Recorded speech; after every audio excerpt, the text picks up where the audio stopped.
Islam ke tidak? Islam. Nabi tak suruh kita korek-korek rahsia hati dia. Dan dalam satu riwayat hal Usamah ni, Nabi tanya dia apa tau? Did you cut open his heart ataupun his chest to see whether he is a Muslim or not? Kau potong ke dada dia? Tengok ke? Maksudnya, tak kan? Mana kau tahu? Allahu Akbar. Tapi kita semua sepakat kan, Muhammad tu sebenarnya radhiyallahu anhu. Semoga Allah, rahimahullah, semoga Allah selesaikanlah urusannya dengan baik. Tapi dia tu memang takut dengan pedang, betul tak? Secara zahirnya. Tapi tak. Nabi kata apa?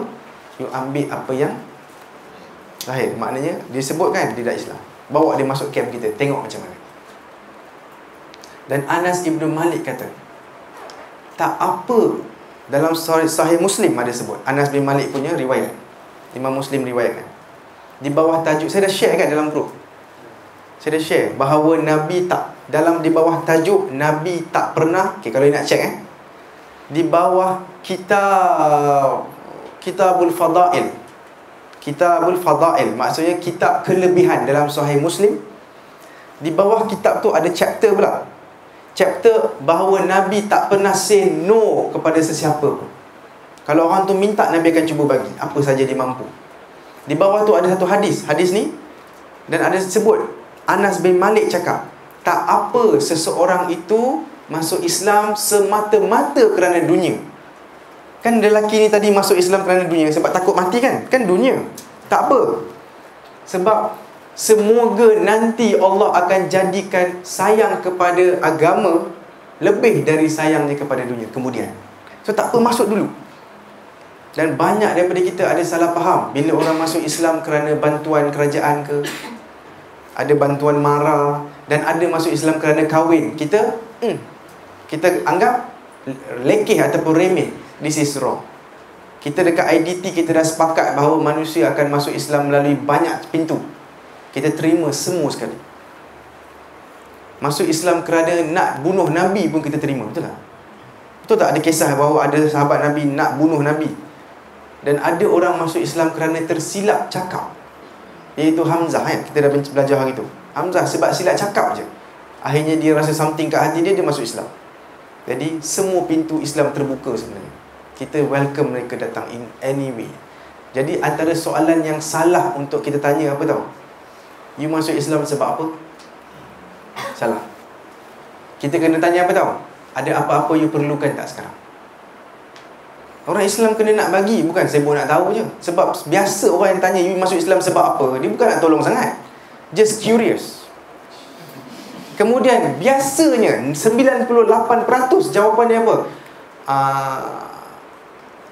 Saya ada kawan, dan dia sudah, kawan maksudnya girlfriend ke apa ke, dan saya bercadang nak kahwin dengan dia, so saya masuk Islam.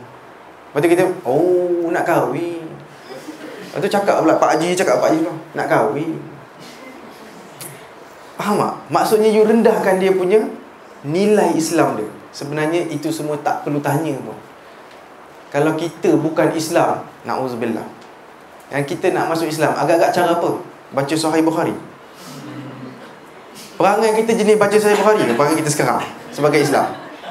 Jenis baca tafsir Pimpinan Rahman, tafsir Ibnu Katsir? Tak, perangai kita tak macam tu. Jadi kalau bukan Islam, agak-agak perangai kita macam mana? Sama.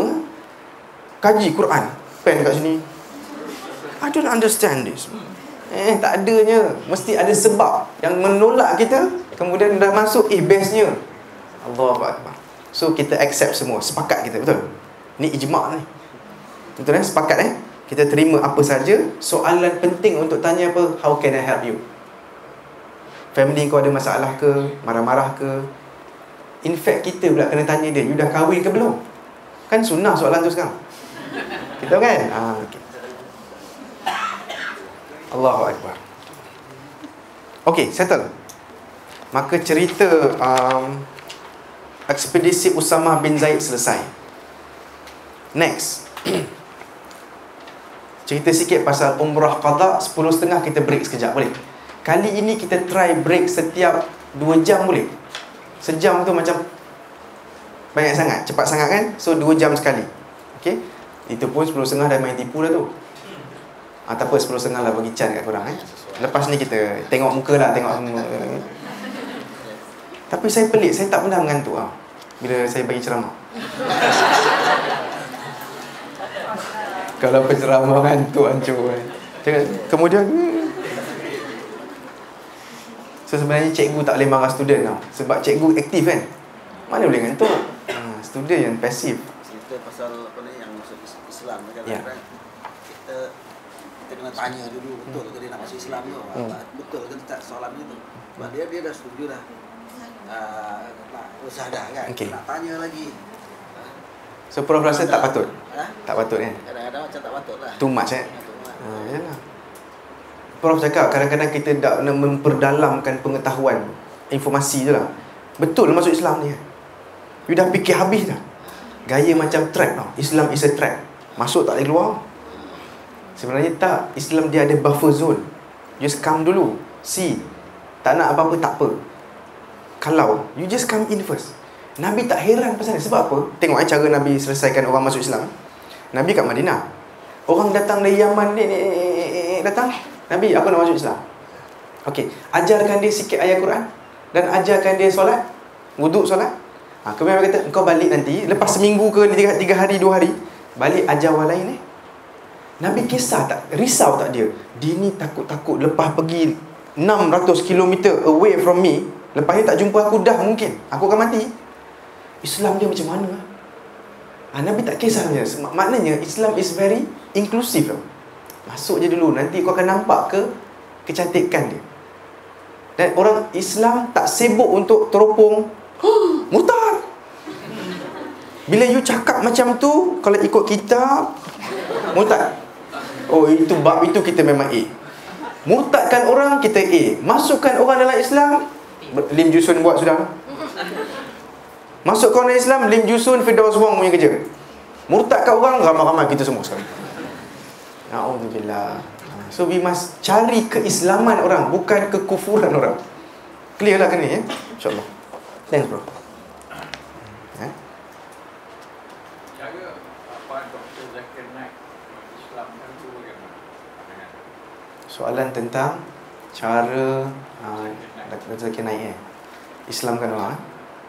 Sebenarnya kan dia bukan buat majlis pengislaman tau. Sebenarnya lah, kalau kita fikir baik-baik, dia bagi penerangan. Tapi orang suka masuk Islam di tangan dia. Kadang-kadang dia dah Islam sehari, 2 seminggu, 2 minggu, sebulan. Tapi dia kata apa? I want to say syahadah in front of Zakir Naik. Dia sendiri nak. Dan saya dah tengok ada orang macam ni.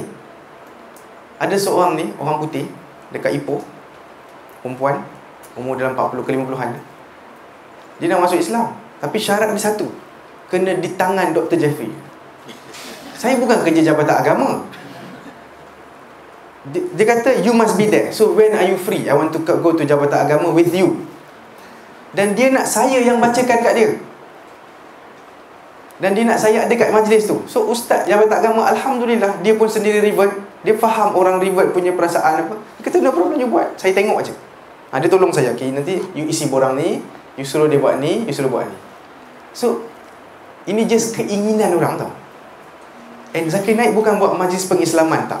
Dia bagi penerangan. Dan if in this group, rupanya ada satu non-Muslim hujung sana, katakan, lepas dia dengar cerita Usama bin Zaid, macam best kan.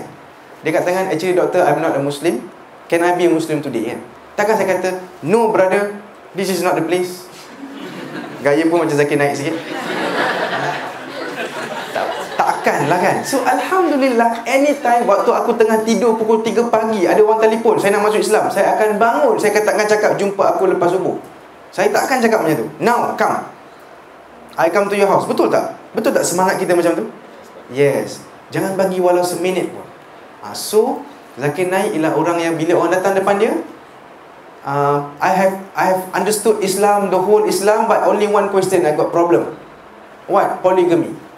Zakir Naik akan jawab, okay, polygamy is blah blah blah blah. Okay, now sister, you understand the whole thing? Yes. So now sister, do you believe that there's only one God? Yes. Do you believe that Muhammad is a messenger? Yes. That means you are a Muslim. Engkau nak tak sebut dalam bahasa Arab, dan itu membuatkan kau terus masuk Islam. You already a Muslim to me. Tapi biasanya kita akan sebut dalam bahasa Arab. Pernah dengar tak? La ilaha illallah Muhammad Rasulullah. Yes. Okay, now you want to say with me? I think I need some time. Okay. Don't stop learning. Macam tu je kan. Saya rasa okey lah. Saya rasa okey lah. So itu bukan staged benda kan, benda yang di ni. Tapi ada setengah orang sedikit kurang selesa dengan style debate dia. Tengok. Macam, sini, mana Sami Hindu? Datang jumpa aku. Contohlah. Style itu setengah orang tak selesa. Dia kata Islam kena go slow and steady kan. Saya faham. Saya rasa logik jugalah apa yang orang tu rasa. Sebab kadang-kadang dia agresif punya style lah.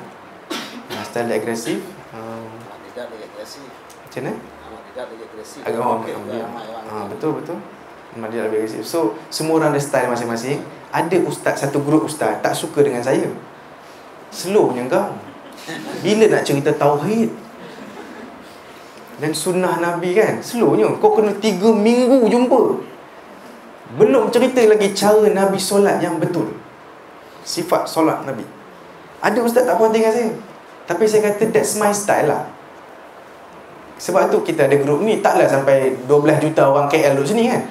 Sebab bukan semua orang setuju dengan saya. Normal. You like setengah orang suka style ustaz ni kan, ustaz A, B, C, gitu je lah. Jawapan saya macam tu lah. I think it's just style. Just style. Dan ada pendakwah yang tak suka dengan style lelaki naik. Logik lah. Faham sangat. Ya. Okey. Kita break lah. Panas lah ni. Abang bagi soalan panas ni. Okey, break lah. Boleh. Break sekejap. Dan kita masuk. Lepas ni kita insyaAllah 2 jam sekali kita break. Sekarang kita break sikit, awal sikit. Wallahu'alam. Assalamualaikum. Bismillahirrahmanirrahim. Assalamualaikum warahmatullahi. Yang yang kat luar boleh masuk, tapi boleh dengar kot insyaAllah.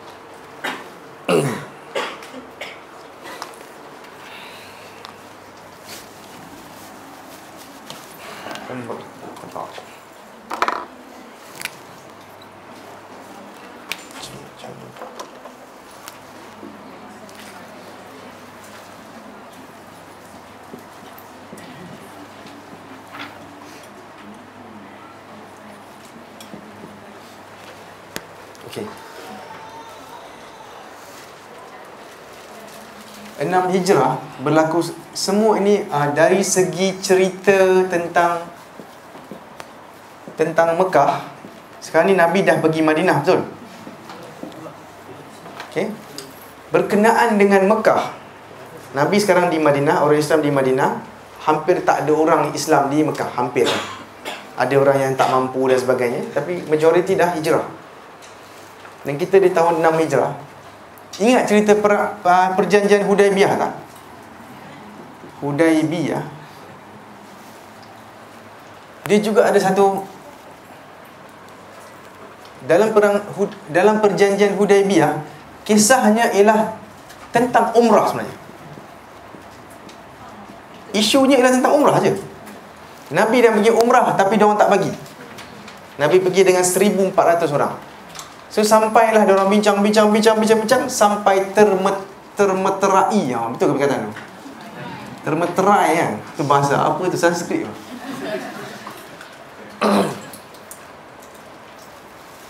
Perjanjian Hudaibiyah. Dan sebelum perjanjian Hudaibiyah tahun 6 Hijrah, kes yang sama nak buat umrah tapi tak jadi ni, ada something else called Bai'ah apa?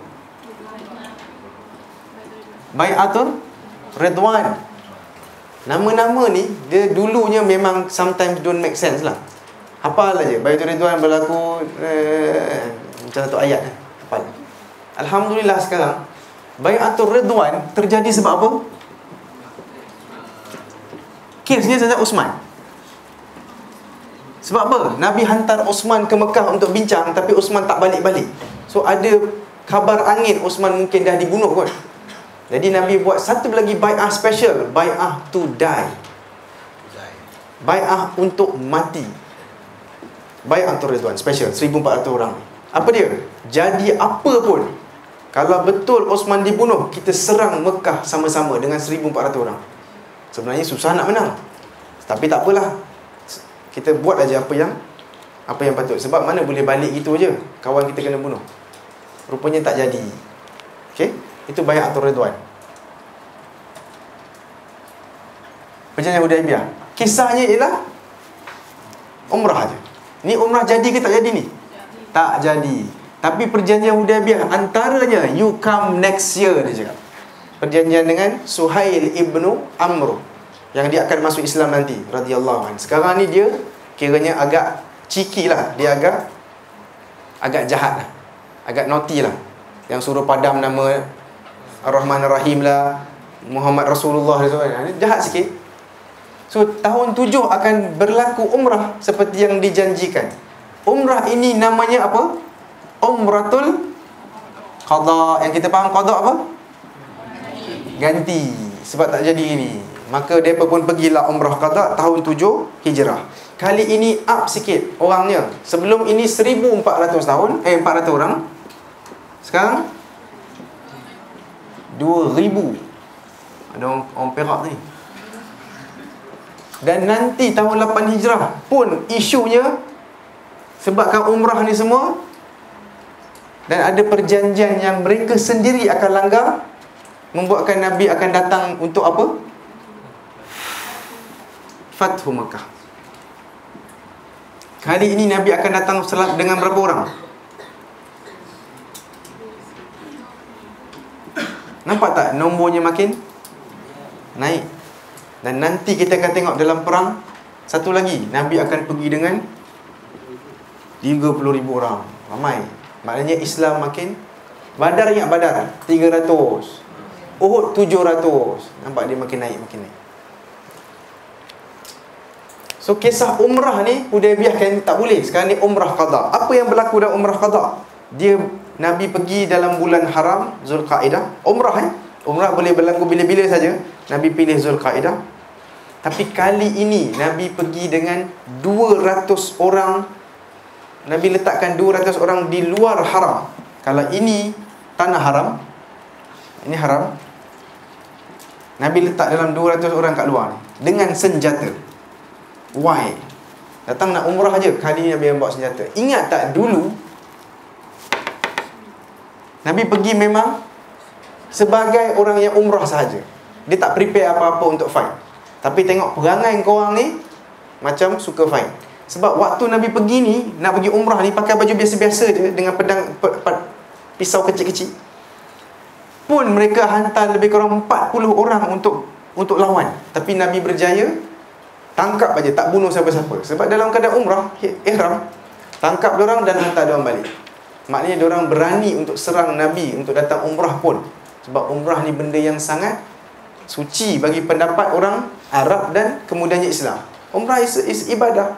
Lepas tu orang takkanlah waktu ibadah punya nak kacau. Gitulah. Tapi diorang buat juga. So kali ni Nabi berjaga-jaga, suruh 200 orang tunggu kat sini, standby dekat luar. Dan bila Nabi dah masuk dengan 1,800 orang tu, orang dekat tanah haram semua clearkan Kaabah, duduk kat tepi-tepi je. Semua orang tengok. Kenapa? Diorang dengar macam-macam cerita pasal orang Islam di Madinah. Antara ceritanya ialah semua yang pergi Madinah sakit dan tak cukup makan. Diorang kena penyakit demam-demam macam tu. So logiknya orang yang dah penyakit demam-demam selama 6-7 tahun teruk kan? Sebab Madinah ni cuaca dia tak bersih. Memang perangai manusia suka kutuk negara orang lain. Dan kadang-kadang kita ada foreigner datang sini, dah happy-happy duduk sini, tapi boleh cakap, tapi kalau kat negara aku makanan ni tapi dia dah 10-15 tahun tak makan makanan tu dah. Dan dia duduk makan roti canai kita. Tapi sebab macam mana pun dia rasa country dia terbaik lah. Tapi country dia setiap orang ada pistol, tembak semua orang. Tapi tetap makanannya sedap. Kabar angin mengatakan mereka lemah sebab banyak sakit. Maka apa yang Nabi buat? Nabi kata, kuatkan talbiyah, labbaik Allahumma labbaik. Kuatkan talbiyah supaya diorang tengok kekuatan kita. Nombor 2, Nabi kata apa? Biasanya umrah masa itu satu kain atas, satu kain bawah. Itulah pakaian ihram untuk lelaki. Okey? Tetapi hari itu special. Nabi kata apa? Yang kain atas ni Tak ada contoh lah. Tak ada shawl lah. Tapi kita pernah tengok kot. Patut macam ni kan. Tapi Nabi suruh, so buka bahu kanan untuk lelaki. Sebab apa kanan dan bukan kiri? Sebab tawaf ialah, kalau katakan ini Kaabah, tawaf ialah anti-clockwise. Dia dengar cerita pasal anti-clockwise atau tidak tu? Dia cerita dah. Orang tanya, why you guys tawaf anti-clockwise? Dia kata, no, bukan tawaf kita anti-clockwise. Faham anti-clockwise kan?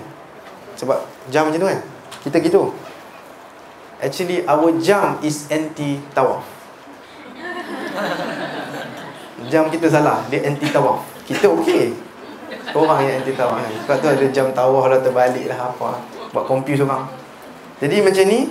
Sebab apa Nabi suruh expose bahu kanan? Sebab orang-orang Quraisy duduk tepi, tengok diorang. Tengok macam tengok zoo lah. Faham tak? Sebab diorang ni 7 tahun tak jumpa. Macam mana rupa dia. Sebab ni sedara juga. My uncle, my auntie, my apa kan. Oh, macam ni rupa dia sekarang kan. So expose.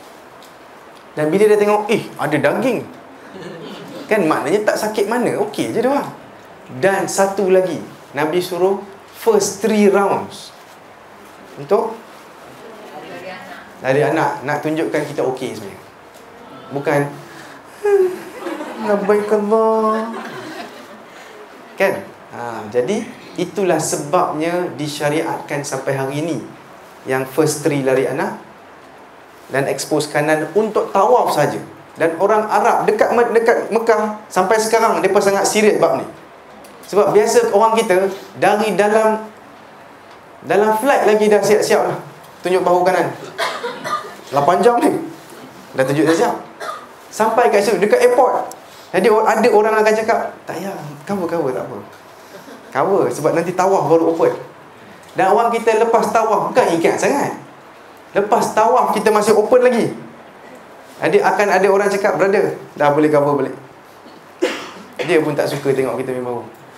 Kita tahu korang semua cukup makan kat Malaysia, tak payah tunjuk. Maksudnya just for the tawaf. Because dan syariat tu disambung sampai sekarang. Sebelum tu kain atas je, tak ada expose. Jadi ini semua dipanggil apa? Psychological warfare, betul? Psy-war kan? Psycho lah ni.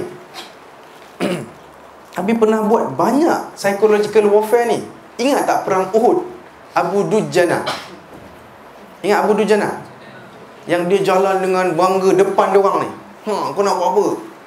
Kan? Lepas tu Nabi kata, dan dia pakai sorban warna merah pula tu. Yang maksud dia pada mereka waktu itu, maknanya dia tengah dahagakan darah. Sorban merah aku, maksudnya aku memang betul-betul nak bunuh korang semua. Dan dia jalan dengan bangga. Nabi kata ini jalan yang dibenci oleh Allah kecuali hari ini. Psycho kan? Bukan psycho, tak, psychological lah. Kemudian Nabi pun ada pernah suruh sahabat-sahabat untuk dye hitam rambut orang yang beruban, supaya diorang nampak muda-mudanya semua orang datang lawan kami ni. Psychological. Nombor 3, dalam Hudaibiyah, kita rewind sikit. Rupanya waktu perang Badar bila 2 Hijrah kan? Okay, tahun 2 Hijrah ni Nabi ada dapat unta Abu Jahal. Kan diorang berterabur lari. So antara yang dapat ialah unta Abu Jahal. Unta Abu Jahal masih hidup lagi, hidup sampai kat sini. Nabi akan bawa unta Abu Jahal. Dia akan nak jadikan apa? Haiwan korban. Nampak psychological warfare dia. Dan kemudian dia akan korbankan. Dan biar diorang nampak unta Abu Jahal, oh mati. Sebab diorang masa tu kenal unta siapa. Terutamanya unta orang kaya-kaya, nampak dia punya kemewahan unta tu nampak. Diorang tengok pun tahu ini unta baka yang baik, mahal. Orang yang faham unta saja tahulah. Ada orang faham kuda, tengok kuda ini mahal ni. Ada yang kuda murah. Ada kuda murah, ada kuda mahal. Orang yang biasa dia akan faham lah. So diorang kenal ni Abu Jahal punya. So psychological. Dan contohnya sekarang ni lah, Nabi nak buat psychological bagi lemahkan moral mereka lah. Lemahkan diorang punya. Kenapa sampai sekarang masih mau buat? tak ada dah, tak ada orang dah melarang. Tak ada orang nak tengok sebab kemudian pun tetap umrah mereka buat macam tu. Maksudnya dia jadi satu sejarah yang kita follow. Sebenarnya sa'i pun sejarahnya ialah kita tiru yang hajar kan. So ada benda yang akan sangkut dengan kita sampai selama-lama supaya orang ingat sejarah ni. Sampai ibadah, sampai kita memperingati apa yang berlaku betul.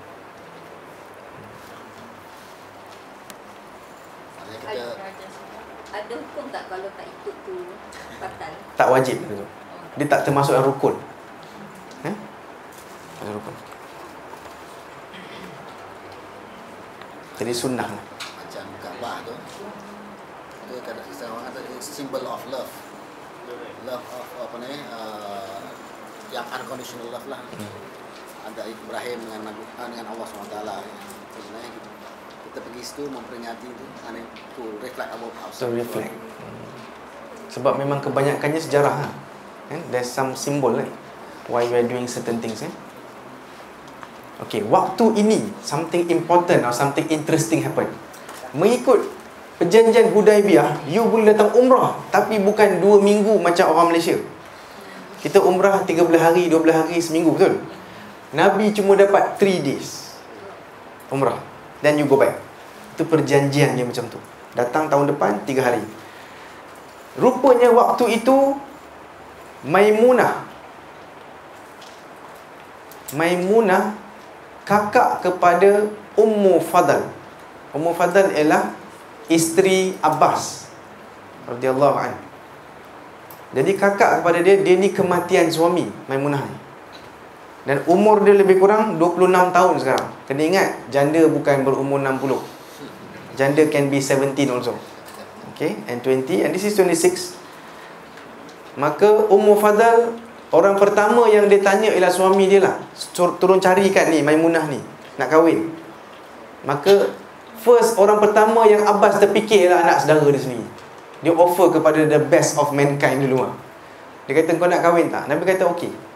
Maka Nabi pun kahwin dengan Maimunah setelah ihram dia tu, setelah dia settlekan dia punya umrah.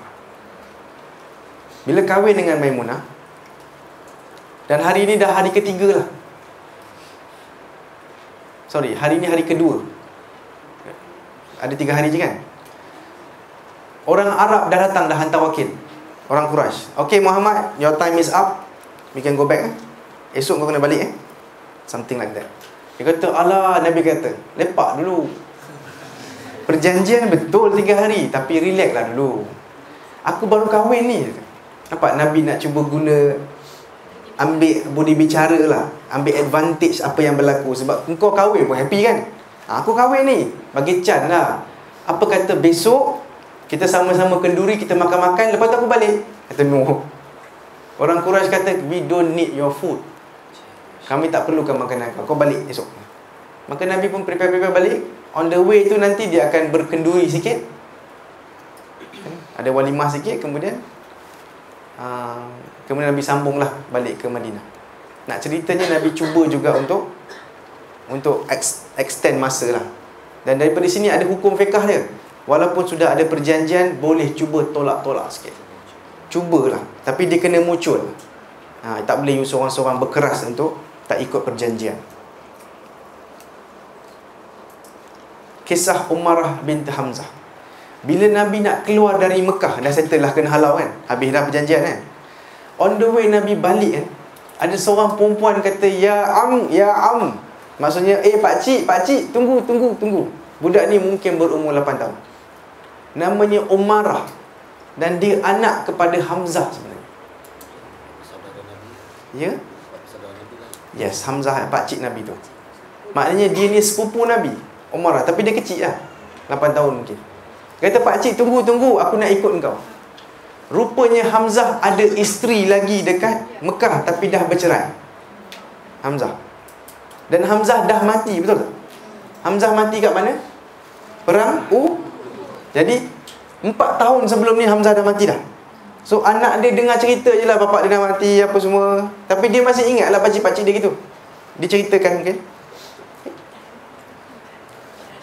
Dia sampai dah Umarah.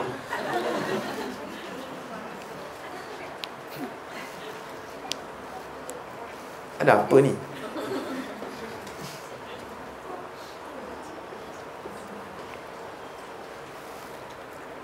Bila dia cakap pakcik-pakcik tu, dia kata aku nak ikut kau boleh.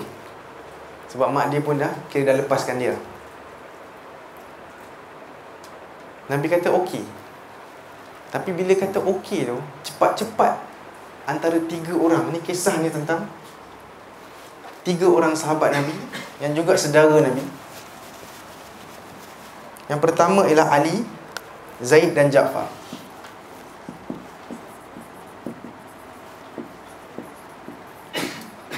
Siapa Ali? Cousin Nabi. Maknanya Umarah ni pun cousin dia. Okey. Dan Ali juga menantu Nabi. Zaid ialah anak dalam kurungan angkat. Dan dia juga sebenarnya bila Nabi mempersaudarakan antara Muhajirin Ansar gitu-gitu, antara Nabi saudarakan ialah Hamzah dan Zaid. Sebenarnya persaudaraan ini tak semestinya Muhajir Ansar, kadang-kadang Muhajir. Ini antara contohnya. So Zaid disaudarakan dengan Hamzah. So saudara angkat juga. Betul? Saudara angkat. Ja'far siapa? Sebenarnya Ja'far ni dengan Ali ada beradik kan? So Ja'far juga sepupu Nabi. Dan apa kaitan Ja'far dengan Hamzah? Kaitan dia ialah diorang share adik. Bukan. Diorang isteri mereka ialah adik-beradik. Saya sebut apa? Salma bintu Amr bintu Umais. Betul. Adik-beradik kahwin adik-beradik. Okey. So Ja'far punya isteri ialah Asma binti Umais. Isteri si Hamzah yang sudah meninggal ialah Salma. Betul tak tulis? Salma binti Umais. Okey, ini saya tahu. Tapi Hamzah dah meninggal. Dah mati, syahid.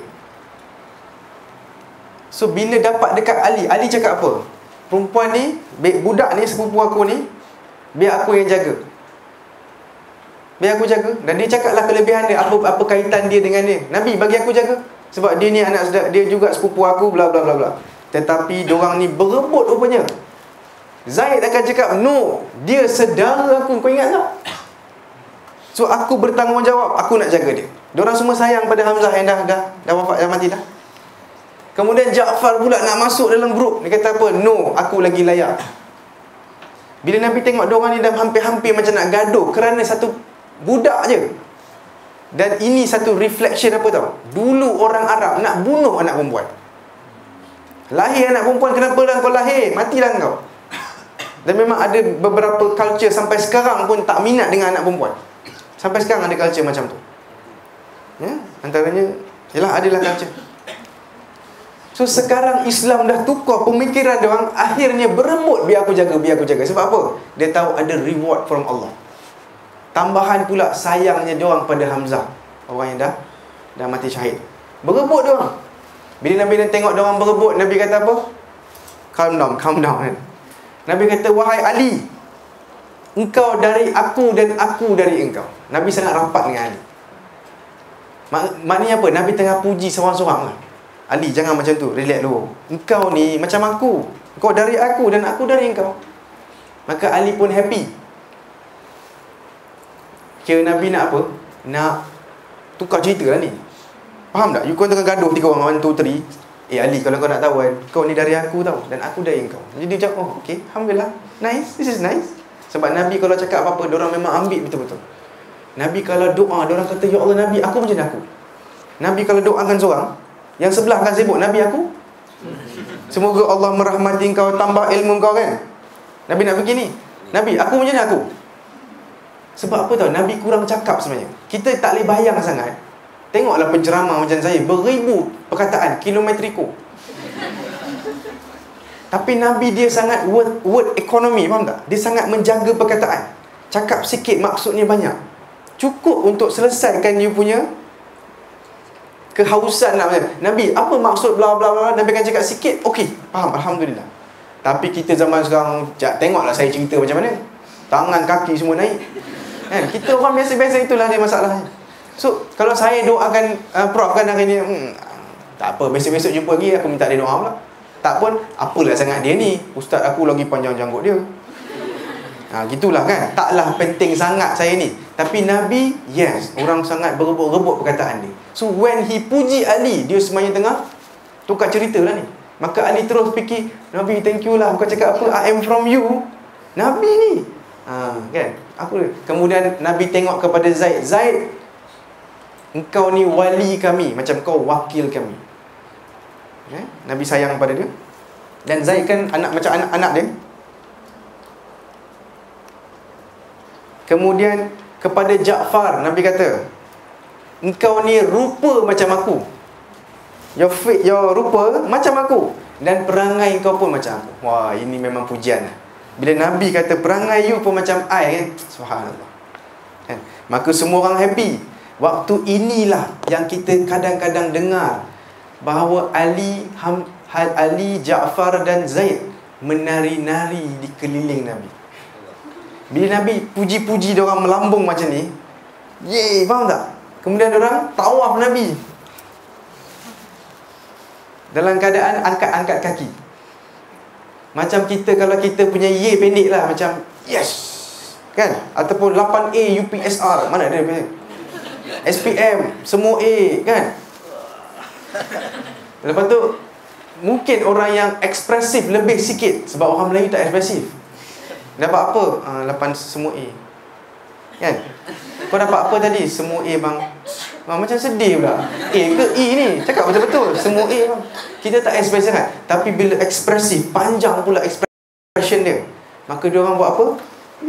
Gitu kan? Maka diorang menari-nari di keliling Nabi. Maka inilah yang berlaku sekejap tu je.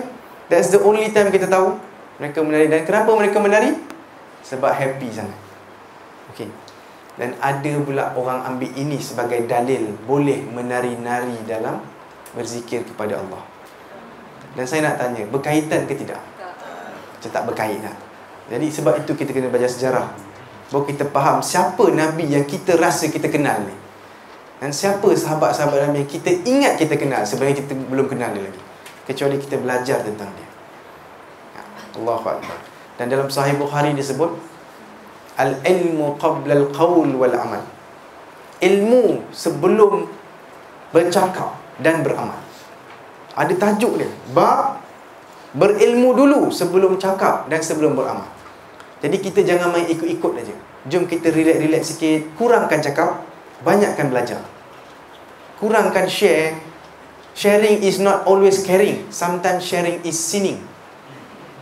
Sharing is sinning, berdosa sebab menyebarkan benda yang tak pasti. Kan? Sharing is sebenarnya always means sinning. Jarang-jarang sharing is caring. So, maknanya Imam Bukhari pun letak tajuk tu nak bagi kita faham apa? Jangan cakap banyak dan jangan amal banyak. Faham dulu, then you amal. Faham dulu. Al-ilmu qabla al-qawl wal-amal.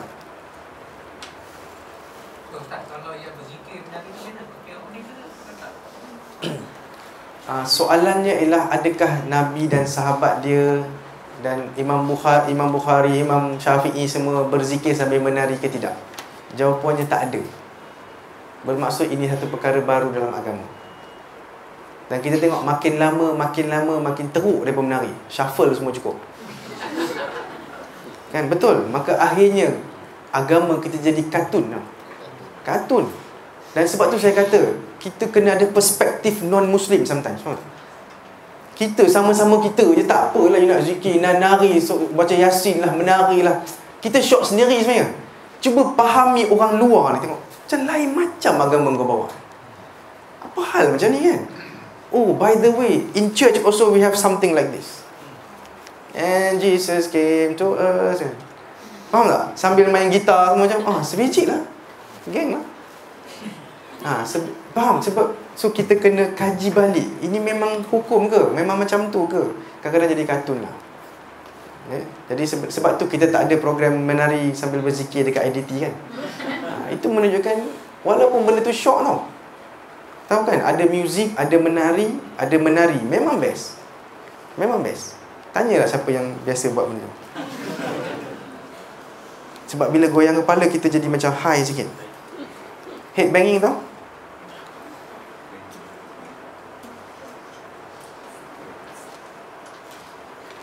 Okey. Ada soalan tak?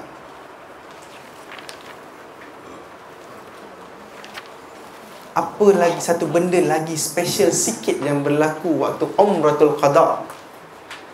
Ingat tau, waktu ini Khalid Ibn Walid belum masuk Islam lagi. Dia masih musuh lah. Okey? Tapi waktu umrah ni, abang dia Al-Walid Ibn Walid, abang dia masuk Islam dah. Dan abang dia ialah orang yang jadi tawanan POW, Prisoner of War, waktu perang Badar. Tapi dia masuk Islam selepas tu. Ingat ke cerita abang dia masuk Islam macam mana? Tak ingat eh? Yang dah datang kelas itu tak ingat? Tak nak cakap pada muka. Tapi abang dia masuk Islam. Dan bila dalam umrah qada ni, abang dia datang juga. Tapi Khalid Ibn Walid lari, tak mau jumpa. Pada dia benda ini macam penghinaan tau. Bila orang Islam boleh datang ramai-ramai, ini penghinaan. Kita duk fight dengan kau ni, sekarang kau boleh masuk rumah aku balik. Jadi Khalid Al-Walid hilangkan diri. Nabi Muhammad sallallahu alaihi wasallam, dia tanya pasal Khalid Ibn Walid. Maksudnya inilah antara pembuka hati dia tau. Nabi tanya pasal dia. Khalid mana? Maksudnya kalau boleh jumpa, boleh bincang sikit. Tapi Khalid dah lari, dia kata. Dia cakap, kan dah pergi tempat lain. Orang macam Khalid tak patut jadi macam ni lah, Nabi kata. Orang bijak macam Khalid tak patut lari-lari macam ni. Dia patut berhadapan. Dia tengok apa hujah kita. Maka abang dia tulis surat untuk Khalid Al-Walid ni. Dia kata, adik, kau tahu tak, Nabi pun tanya pasal kau. Dan aku tak boleh bayang orang pandai macam kau ni boleh lari-lari macam ni. Jom kita hadap lah. Ada hujah. Kalau tak ada, mengakulah tak ada hujah. Betul tak? Orang bijak. Jangan buat press conference je. Pergilah kuliah orang tu. Jangan kutuk dalam Facebook apa semua. Jom datang kuliah, tengok betul tak ustaz ni mengajar. Betul tak? So jom kita hadap. Maka bila Khalid tengok, dan dia sebut pula tu, Nabi pun tanya pasal kau. Dan Nabi kata orang bijak macam kau tak patut lari-lari macam ni. Yang benar Al-Walid. So bila Khalid dapat, ini antara sebab dia akan buka hati dia sebenarnya. Okay, surat dia. Jadi kita simpan cerita dulu lah. Dan dia akan masuk Islam nanti tahun depan tu. Okay. Okey, habis cerita pasal Umrah Al-Qada. So kita dekat tahun lebih kurang nak masuk tahun 8 Hijrah sekarang. Okey? 8 Hijrah. Ada beberapa perkara berlaku, dan antaranya adalah keislaman 3 orang yang sangat penting dalam Islam. Siapa orangnya? Khalid Ibn Walid, Amr Ibn Al-As, dan Uthman Ibn Talha. Kisah Amr Ibn Al-As. Bila orang Islam dah datang buat umrah semua tu, Amr Ibn Al-As, seorang politician, dia jadi sangat stres. Dia cakap apa? Sebab dia politician, dia orang yang kira diplomat. Dia dah banyak berurusan dengan kerajaan-kerajaan lain. So dia dah boleh nampak gayanya orang Islam makin lama makin ramai. So tinggal sikit masa je diorang akan datang dan tawan kita semua akan jadi hamba dia. Kena ikatlah kita semua. Dan dia tahu Nabi memang tak suka dia, sebab dia banyak buat hal sebelum ni. Dia antara orang yang banyak buat hal, lah pemimpin. So dia bajet lah Nabi mesti benci dia, dan dia antara orang yang mesti dibunuh kalau Nabi menang.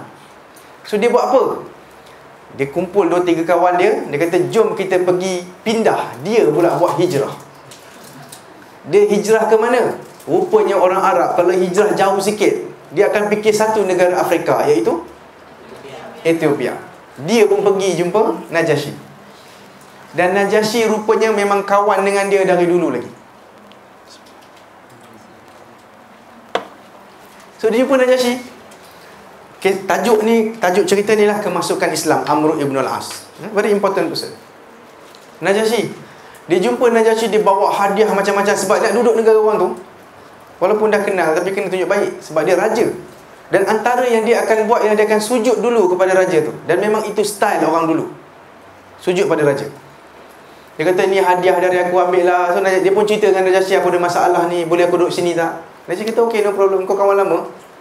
Tapi tiba-tiba dia ternampak satu orang Islam yang Nabi hantar dari Madinah untuk jumpa Najasyi, nak bincang pasal, nak jumpa Ja'far supaya Ja'far semua boleh pindah balik ke Madinah.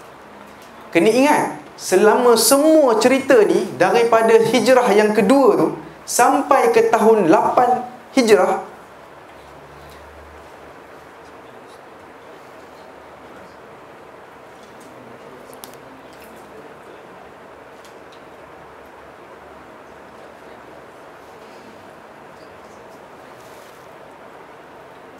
hold on,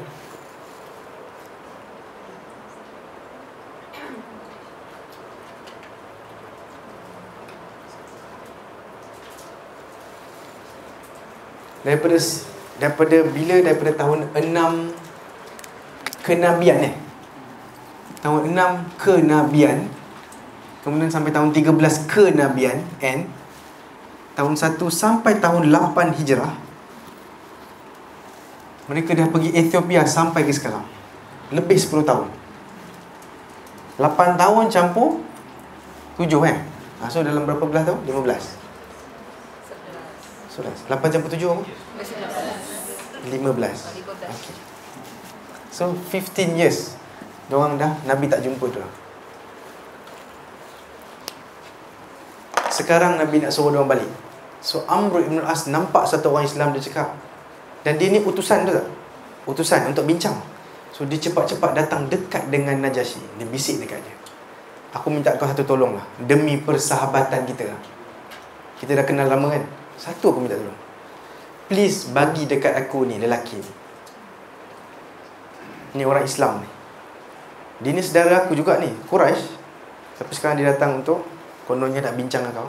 Kau bagi kat aku sebab aku nak bunuh dia. Kenapa? Sebab at least aku ada satu hujah lah nak cakap dekat orang Mekah. Kan aku lari ni, aku ada hujah lah, aku dah bunuh dah satu orang. Kira aku bersama kamu lagi lah kan? Aku berjaya balas dendam dengan satu orang. Dan aku dah kautim dengan Najasyi dah, sampai aku dapat bunuh satu duta Muhammad lah. Faham tak? Duta dia. Benda ni benda salah lah. Bunuh duta atau ambassador ialah salah di sisi semua undang-undang. Semua, orang jahat ke orang baik ke, ini salah. Utusan tidak dibunuh. So Najasyi jadi sangat marah. Dia tak sangka kawan dia boleh tanya soalan tu. Faham tak? Soalan tu pun dah salah. Maka Najasyi dalam satu riwayat, dia tepuk apa entahlah. Dan dalam satu riwayat lagi, dia tepuk muka dia sendiri. Tak tahulah kalau marah sampai tepuk hidung, kan pedih kan. Tapi Najasyi marah sangat, dia tepuk hidung dia sendiri. Macam tu, apa benda kau buat ni? Kan kita kadang-kadang gitu ke kan, ataupun macam ni ke, ataupun macam ni kan. Najasyi tepuk muka dia sendiri. Hey, apa kau cakap ni? Yelah, aku sorry dia kata. Bila raja dah marah, mati kita. Raja di negara dia sendiri dah marah. Amr kata sorry. Aku nak tunjuk yang aku ni ada apa? Ada jasa lah kepada family aku sebab dapat bunuh satu orang Islam ni. Dia kata, apa benda ni, mengarut apa yang kau tanya. Engkau nak suruh aku bunuh satu utusan yang dihantar oleh lelaki. Siapa lelaki tu? Muhammad, yang datang kepada dia namus. Dan namus itu juga datang kepada Nabi Musa. Maknanya Najasyi tengah ajar dia, dia ni Nabi lah. Engkau nak aku bunuh utusan dari Nabi? Kan Najasyi Islam. Kemudian Amr kata, dia tak ada cakap, dia macam tapi-tapi je lah. Najasyi tanya kat dia, Amr, tak faham ke kau apa tengah berlaku ni? Engkau ikut je lah apa yang dia cakap, Nabi. Engkau ikut je lah. Kalau dia menang kan, kau pun menang sekali. Dan dia kan seorang Nabi, kau follow je. Amr ibn As pun terkejut dengan jawapan